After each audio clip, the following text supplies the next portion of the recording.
the feast day of Saint Basil the Great. The following are some details on his life and works. Born in Caesarea, Asia Minor, in AD 330, Basil was reared by parents of unusual devotion. They imparted their love of God to their children with such success that each came to be canonized. These 6 branches of the family tree were bountifully blessed and brought forth much spiritual fruit. He was educated in such cultural centres of the empire as Constantinople and Athens. Under the guidance of his friend Gregory Nazianzos, the theologian, Basil became one of Christianity's most eloquent spokesmen, earning world renown for both his oratory and his writings.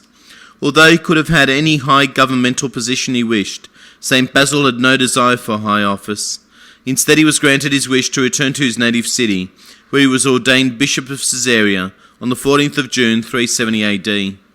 A man of considerable talent, Basil applied himself to establishing and setting down the rules of monasticism. With this accomplished, he turned to the formalization of the divine liturgy which bears his name. The liturgy of Saint Basil became the standard of Orthodox worship.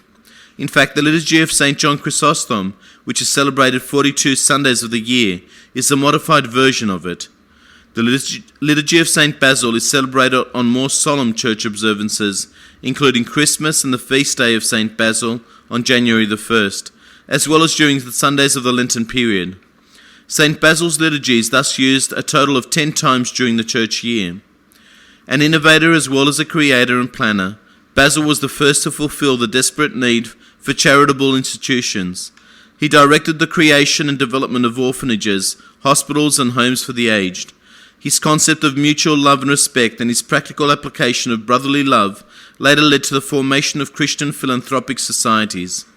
Aside from St. Paul, and despite the fact equality in the sight of God does not necessarily mean equality in human recognition of dedication, St. Basil quite possibly ranks at the head of all the saints of the Greek Orthodox Church.